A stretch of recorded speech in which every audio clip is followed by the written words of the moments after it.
अजीजा ने गिरामी वक़ार, मैंने बहुत सारी चीज़ों को कंपेयर करके देखा है, कहाँ कहाँ किस तरह की जंगें हुई, कितना कत्ले आम हुआ, वो सब में जाकर के आप इस्लामी जंगों को कंपेयर करके देखें। मैं दावत देता हूँ फिक्र करने की, पढ़ने की, मुताले की। नौजवानों को एक बार देख करके तुम बताओ, फिर अपने रिसर्च के बाद, स्टडी के बाद तुम्हें पता चलेगा दुनिया की जंगें किस लिए हुआ करती थी और इस्लाम के। मैं उन बादशाहों की बात नहीं कर रहा हूँ जो जालिम बादशाह बनाम मुसलमान रहे, बनाम मुसलमान जो बादशाह रहे उनकी मिसाल मत देना।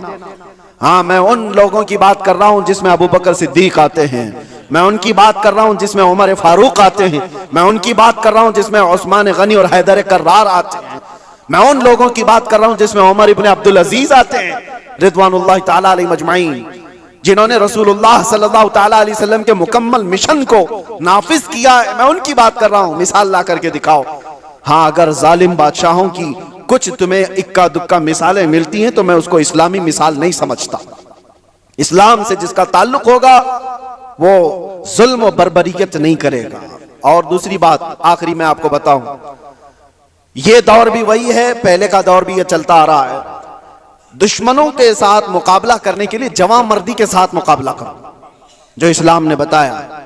आमने सामने मुकाबले होते रहे, लेकिन पहले से मैंने देखा है, सिर्फ और सिर्फ इस्लाम को छोड़कर मैं बात कर रहा हूं, दुनिया की सारी कौमें दुश्मन को हराने के लिए, मुकाबला करने के लिए जिन चीजों का इस्तेमाल करती आ रही है वो जलील चीजें, दो चीजें, दौलत और औरत। वो अपनी बेटियों को तक दुश्मन के घर भेजने पर राजी हो जाते हैं। कितनी ऐसी मिसालें आपको बताऊं।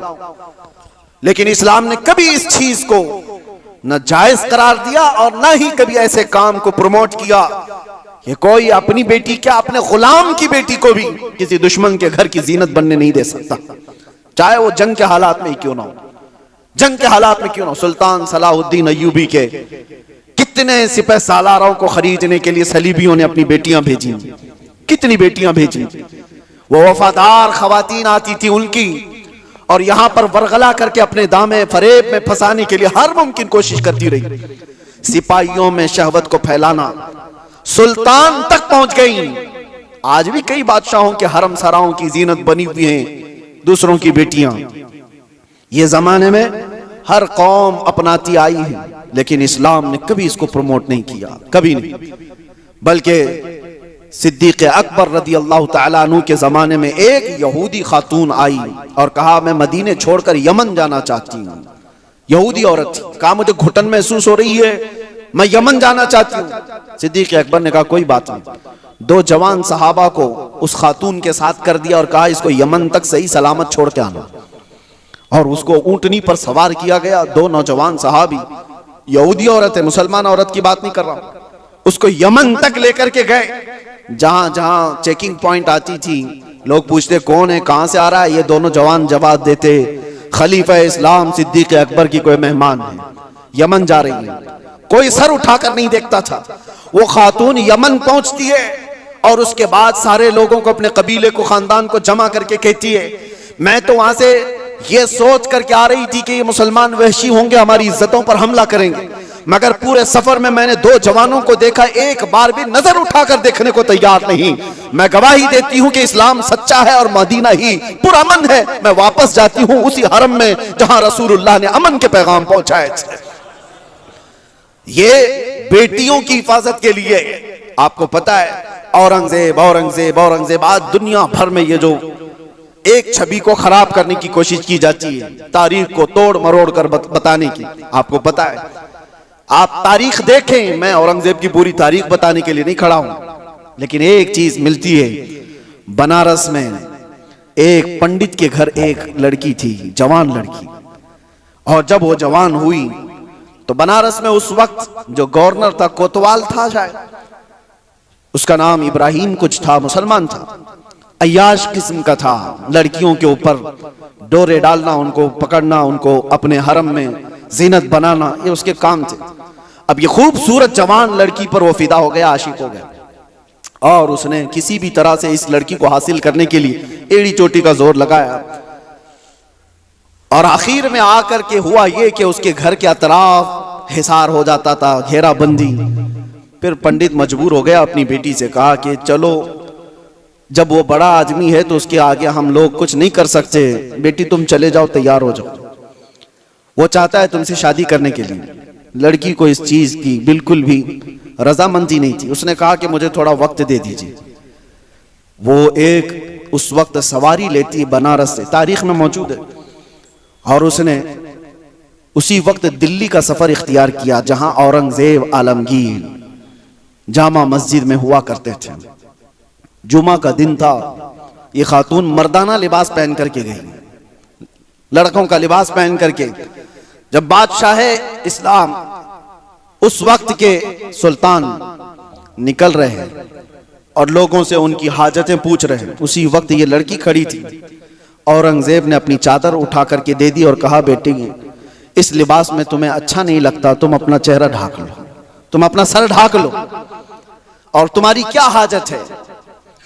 तो उसने कहा कि मेरी हाजत कुछ तवील है, मैं आपको तनाई में सुनाना चाहती हूँ। बुला लिया।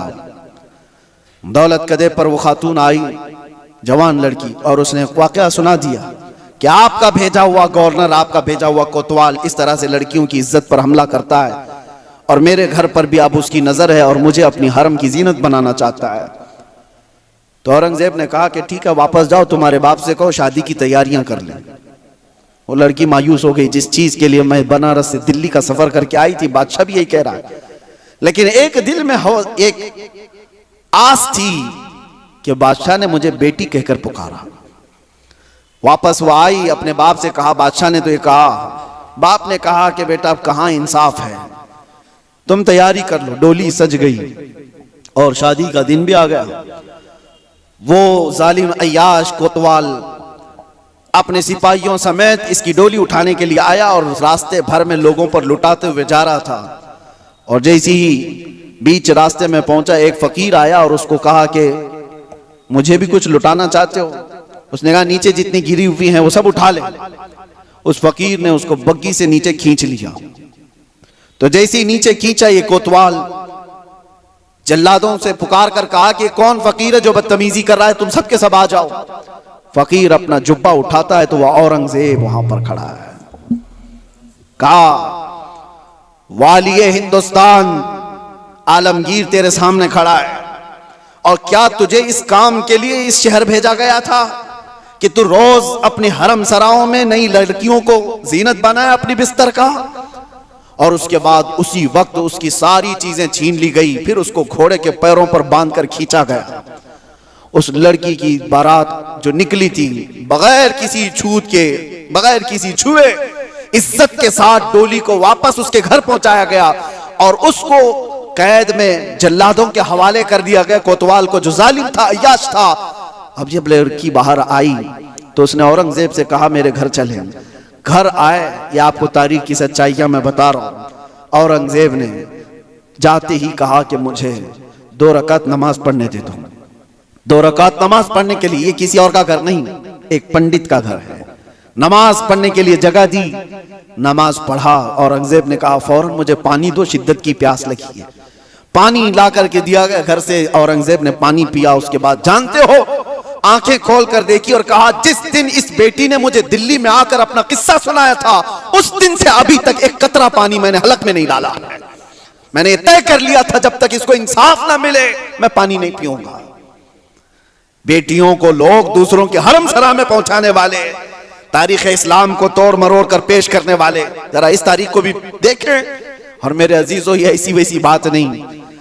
उस पंडित ने बादशाह औरंगजेब के इस एहसान को याद रखकर उस इलाके को, उस जगह को जहां उसने सजदा किया था, बादशाह ने हमेशा के लिए मस्जिद तामीर कर दी। ये तारीख में मौजूद है। मैं आपको सिर्फ और सिर्फ एक झलक बता रहा हूं। इस्लाम ये काम नहीं करता कि अपने रिवायात को, अपने उसूल को जंगों में और दुश्मनों में सब तोड़ दिए जाएं और अपनी बेटियां भी किसी के यहां भेज दिए जाएं। यह इस्लाम की फितरत में नहीं है। इस्लाम उसूल की सच्चाइयों पर चलता है। अजीज़ान गिरामी वक़ार, अल्लाह तबारक व तआला हम सबको कहने सुनने से ज्यादा अमल की तौफीक अता फरमाए, और रब तबारक व तआला इस्लाम की सच्चाइयों को हमें खुलकर इजहार करने और बयान करने की तौफीक अता फरमाए। मौला करीम ईमान पर जिंदा रखे और